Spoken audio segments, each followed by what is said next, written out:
WCBI News at 10 starts now. Police in Oxford are on high alert after groups on Facebook talk of demonstrations on the Ole Miss campus. Thanks for joining us tonight. The first was a peaceful protest today by the Students Against Social Injustice. Our Quentin Smith, he was on campus today. So Quentin, what was this group advocating? Scott, students over statutes. That was the message protesters sent today. For years, the organization has been trying to get the attention of school leaders to take down a Confederate statue on campus. Well, that statue is still standing tall on the university circle. However, students tell me they're not taking no for an answer. Instead, they're going to continue to protest and voice their concerns until it comes down. Shut it down! Standing united in solidarity. What do we want? Justice! When do we want it? Now! Amidst the heavy rainfall, people from all races, backgrounds, and genders stood with their signs intact, calling for a big change to come about at the University of Mississippi. Our message is the same thing that we've been saying for the past 2 years regarding our campaign. SASE is here to pressure administration to advocate for the removal and relocation of all Confederate memorabilia on this campus, as well as the implementation of a hate speech policy. In particular, the peaceful protest was aimed towards the removal of this statue that stands tall on the university circle. The student organization that led the protest, Students Against Social Injustice, have been asking school administrators to take down the statue for the past few years. Keeping that is being complicit in racism and in those false ideals that they say they don't align with, and that SASE is saying we should not align with, and we should definitely take it down because of that. Some students say the statue gives the university a bad look. That's why they're working so hard to see it come down. There's a lot of things people are doing, a lot of behind the scenes work they are doing to make race reconciliation better on campus, but as far as that statue, it's that one thing that people have to pass that other students that may be racist on campus or people coming tomorrow, they get to use that for their defense. I know that they put it up to honor, they've recontextualized it because they know that it's problematic, but that's not enough. They need to move it. Our campus is not a museum. Earlier this month, the organization met with administration to discuss the statue's removal. Now, another meeting is still waiting to be set in the near future to discuss what the end result is going to be. However, the organization says they won't stop voicing their concerns and protesting until something is done. It gotta happen, and it's gonna happen. I'm confident it's gonna happen this semester because so many people have gotten behind it. Now, 2 neo-Confederate groups are planning a rally tomorrow in Oxford in hopes of getting school administrators to keep the statue where it's at. SASE says today's protest was not in retaliation to tomorrow's protest. Scott? All right, thank you very much, Quentin. That protest tomorrow is set to take place at 1 o'clock there on the campus. In other news this evening, the loss of some hardware from the Lamar County Courthouse is raising concerns about the safety of public property and private data. Our Cash Matlock, he spent the day in Lamar County. He now joins us live in the studio with what he found. Hey, Cash. That's right, Scott. Well, 15 hard drives are missing from the Lamar County Courthouse. Now, state and local investigators are trying to figure out not only where they went, but what information may have gone with them. I took office on January 15th, and on the second day in office, we noticed that the elections computer that was situated in the probate office was not there any longer. Lamar County Probate Judge Sharon Nethery has been working with the Sheriff's Department for the past several weeks to locate 15 missing hard drives. 14 of the hard drives belong to Lamar County. One is registered to the state of Alabama. When we found the computer and it was plugged up, it would not come on, so it was opened up and the hard drive was missing out of it. That's when Nethery called in Sheriff Allred and the circuit clerk to look for the rest of the missing computers. The investigation has since been handed over to the state of Alabama and the district attorney. If anything is ever dismantled or taken apart, that there's some proper procedures that would be followed, which should be already in place. It's a matter of these need to be followed, these steps need to be followed. Well, there's always been a form that you fill out. If you're destroying property, you're supposed to go through the proper procedure to do that, is my understanding. Where that if a hard drive is removed, then the hard drive should be destroyed, and not disposed of. Nethery says at the moment there are more questions than answers. we're not sure what information is on these drives at this point. So, you know, that's of course going to be part of the investigation to figure out what's there, or, you know, if there's anything that's going to, you know, need some precautionary measures. But I can assure you, if there's anything that we as a county can do to protect information, you know, we would certainly do what is required to do that. The missing hard drives were used in several different offices throughout the courthouse. All right, thank you very much, Cash. Well, time now to toss things over to Chief Meteorologist Keith Gibson with a first look at our forecast. Hey there, Keith. Happy Friday. Happy Friday, Scott. We have more wet weather out there, a live view in downtown Tupelo with our Alpha Insurance camera network. We do not need any more rain, but it is still filling in nicely here. Sadly to say, filling in across North Mississippi, that rainfall moderate to heavy at times. Another little batch down here east of Grenada. Folks out in Grenada reporting over 16 inches of rain so far this week. One of the highest totals I've seen. Some additional showers to our south and some bigger storms and showers back to the west. There's an outside chance for a strong storm or two later tonight in our northwestern counties. Winds will pick up later tomorrow, and that could give rise to some toppled trees due to the saturated soil. A bigger severe weather threat, though, looms from midday through the mid-evening hours, including tornadoes, wind, and hail. So right now, let me show you what's going on. We've got some rain out there. The most concentrated area of rain and storms will likely stay across our northern and western areas later tonight. Not so much down here in the Golden Triangle area. And then this warm and unstable air mass blows on in behind that warm front tonight. We're well into the 70s tomorrow. Showers and storms will start to break out by midday to our west, and we may see some additional storms break out around here during the afternoon. So warm and breezy, Scott. We are well into the 70s, a summer-like day, or definitely a spring-like day, but we may see some active weather, including a tornado threat. We'll have more on that in just a few minutes. Mississippi lawmakers are taking steps toward approving a more restrictive abortion ban. A 15-week ban was signed into law last year, but it was immediately challenged in court. This year, the proposal is to ban abortions once a fetal heartbeat is detected. Courtney Ann Jackson went to the state's only abortion clinic for reactions to the proposal. Dorinda Hancock leads the group of volunteers known as the Pink House Defenders. I believe abortion is a personal decision between a woman and her doctor.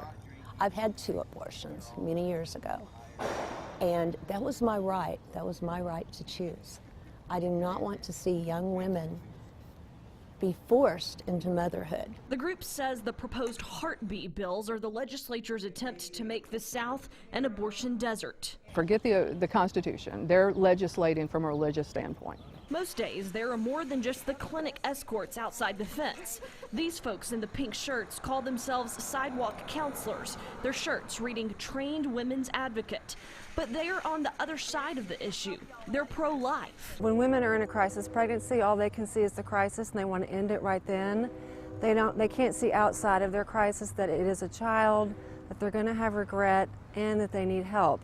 Many of these women need financial help, they need assistance, and we're here to offer that for them. The Pink House Defenders worry that future restrictions on abortion will come at a high price, not just for the court battles. There will be abortion whether it's legal or not. You're telling them by legislation, we don't value your decision, your rights, your choices. So that's one of the main problems, is that it will go underground and more women will die. The House and Senate have passed versions of the heartbeat bill. Governor Bryant has said he would sign a version into law, but there will be more debates before that can happen. Courtney Ann Jackson, WCBI News. We have widespread river flooding, aerial flooding, just about every county in our area, some sort of flood warning right now. And maybe another ½ inch to perhaps 3 inches of rain, with the highest in the north as we go throughout the course of the next 24 hours. More on that severe weather threat next. CBI First Alert AccuWeather Forecast with Chief Meteorologist Keith Gibson. Here's our Alpha Insurance Camera Network. Columbus, we have some overcast conditions. Raining a bit in Tupelo, quiet in Vernon, but overcast at Durham's Pharmacy. Louisville, Mississippi downtown, we have some dense fog. So a lot of stuff happening tonight, and also the risk for a strong storm or two across our northwestern counties. The threat is low, but not zero. We're watching out for this. I think the better chance overall will be heavy rain if we see significant issues here, again, adding to the flooding problems. Now, tomorrow, a much bigger concern for us. After midday into the afternoon and the evening, we have a bigger threat for severe weather. So we start out in the 60s. Temperatures should be warming later tonight, currently in the upper 50s, but warming into the 60s tonight, well into the 70s. Breezy winds from the south at 10 to 25 during our Saturday. So a very spring-like day. Those gusty winds may cause power outages because the soil is very saturated and that could topple trees quite easily, even if they aren't very strong wind gusts. Now, tornadoes are a threat tomorrow. Maybe a strong tornado or two somewhere in the region. With this setup, the air is going to be very unstable. We have some wind energy zipping on in here, a cold front as well. Can't rule out some hail and an additional ½ to maybe 3 inches over the next 24 hours. And we have that rain still falling. Oxford, Water Valley, New Albany, Boonville, you got it. We have more what we do not need, and that is rain. Some additional showers moving through Grenada County and move through Winona. The Golden Triangle area, not seeing a lot at this time. There is another little batch of showers west of Meridian and some heavier rain redeveloping back here across northeast Louisiana. As we go throughout the course of the night, the axis of heaviest rain and storminess may be just to our northwest. We'll watch it.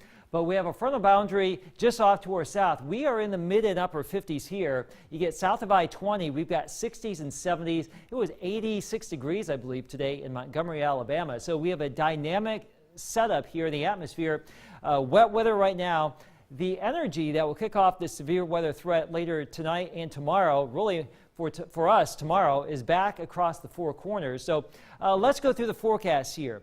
We have some rain out there right now. The heaviest concentration of the rain and the storms tonight probably focused to our northwest, or at least our northwestern counties. As we get into tomorrow morning, probably a bit of a lull. This takes us through midday. There's the front. And notice as we advance into tomorrow afternoon, we'll start to see storms try to bubble up out ahead of it. This is just one solution, but it's picking up on the threat that we may see some of these isolated supercells out ahead of this actual cold front. If that verifies right here, we're going to have a good chance for some severe weather.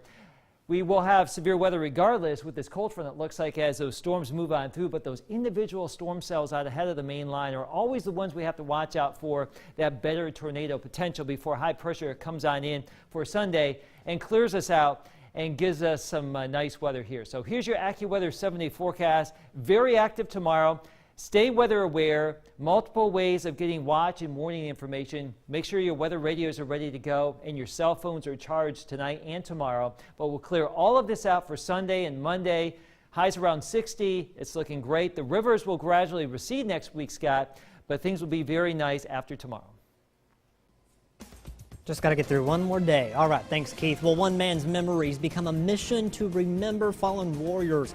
It's a salute 75 years in the making. When we come back. Come back 75 years ago today, an American bomber crashed in northern England. Today, the 10 U.S. airmen who died were honored with a flyover, all because of a British boy who saw the crash and has never forgotten their sacrifice. CBS's Holly Williams has the story. American and British military aircraft flew together today over Endcliffe Park, honouring the American crew of the B-17 named Mi Amigo. Thousands cheered the planes and 82-year-old Tony Folds. An 8-year-old Tony was in the park playing with other children the day the Mi Amigo went down in 1944. Shot up by the German Luftwaffe, the American bomber was apparently attempting an emergency landing when the crew spotted the children.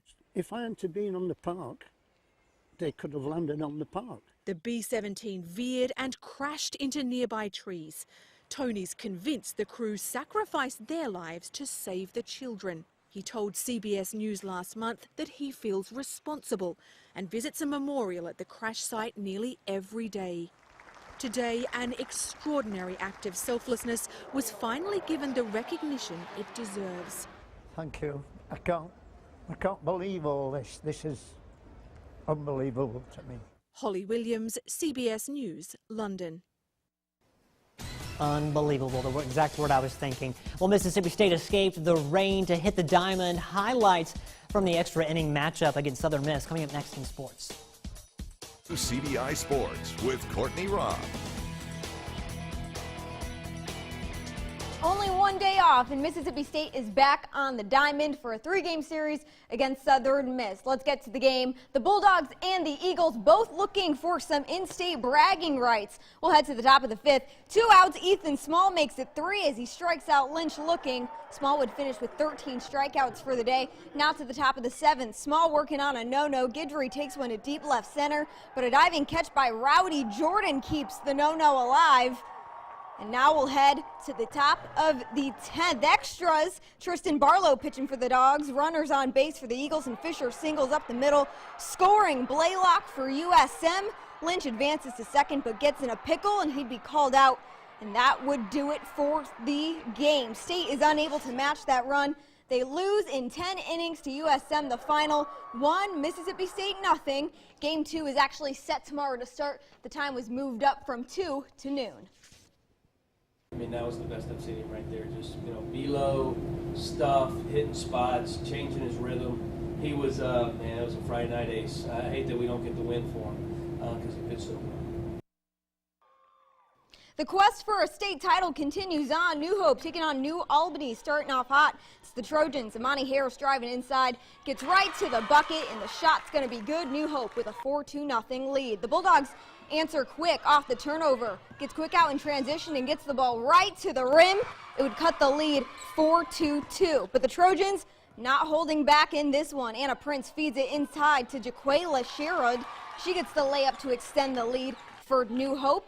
And now into the second quarter, Bulldogs back with the ball. From the corner, Ashanti High pulls up and knocks it down for the 3-point bucket. Brings the game within just 1, 8-7. And then the replay button, Alexis Jones tries, but it's too far. And then Bailey there for the rebound and the putback. With under 2.5, Shatuma Williams knocks down the shot from downtown. The Bulldogs would lead 13-10 at the break, and they'd go on to get the win 47-35. They'd move on to the next round. The Bulldogs will play the winner of Ripley-Clarksdale next week. Now to Winston County as playoff basketball continues with Amory and Louisville. Second quarter, Lauren Haynes drives, misses, but Jahala Small there for the putback and 1. Amory down 15 at half. Third quarter, Jalen Ingram out to Ariana Hunter, crosses over and hits Tompkins on the wing for 3. The Cats now up by 18 points. Amory trying to respond. Deshaun Fields goes coast to coast. The Euro step finish for the and 1 bucket. But Louisville was too much tonight. Ariana Hunter again to Jalen Ingram on the top of the key for 3. The money shot. Louisville goes on to win big. The final, Louisville 78 and Amory 48. Now for a matchup at South Pontotoc as the Lady Cougars hosted North Pontotoc in a 3A playoff contest. 3-0 the lead. Erica Cherry makes yet another 3. Actually, that was Lexi Ward nailing the 3 shot. Here's Erica Cherry making yet another 3. Gets it to go from behind the arc. The Lady Vikings this time inside. Maddie Gurin for their first field goal to make it 10-3 for South Pontotoc. The Lady Cougars trying to come back. Abby Montgomery with a 3 to make it 13-3, but South Pontotoc would get the win in this one over North Pontotoc, the final 45-40. Tupelo Christian Preparatory playing West Union in a Class 4A girls playoff. Fourth quarter, Millie Speed with a 3 to give the Lady Eagles a 41-35 lead. The other Lady Eagles, Ella Kate Taylor for 3. That's going to be good. And West Union's Annie Orman with a bucket. We're tied at 42-42. TCPS nailed several free throws, and that would go on to be the win in this one. TCPS comes out with a big win at the last second, 50-47 over West Union. Let's get to some more scores. Tupelo getting the win over Northwest Rankin, 60-54. Horn Lake topping Starkville. Lafayette beating Vicksburg. Neshoba Central beating Saltillo in 5A. And then moving on, Alcor Central topping Nettleton, and then Belmont topping Yazoo City 44-39. Your 2A, Ingomar beating Coahoma County. Belmont beating Yazoo County, and Calhoun City topping Philadelphia. And then your 1A playoffs, Hickory Flat, Vardaman, and Hamilton all getting the wins in those games. That's it for sports. Your last look is coming up next. Stick with us. More rain out there. We may see some rainfall rates up to 2 inches per hour tonight. Flooding will be an ongoing concern across North Mississippi tonight. Don't forget about the severe weather threat really from midday tomorrow through the afternoon and evening. That includes a tornado threat and a damaging wind threat, also some hail too. It's going to be pretty active next 24 hours, Scott, to be honest with you. And then nice weather returns. You made a Sunday. good point. Make sure your phones are charged so you have a way to get alert. Have those weather radios handy for sure. All right, thanks, Keith. Thanks for watching. Have a good night. We'll see you tomorrow.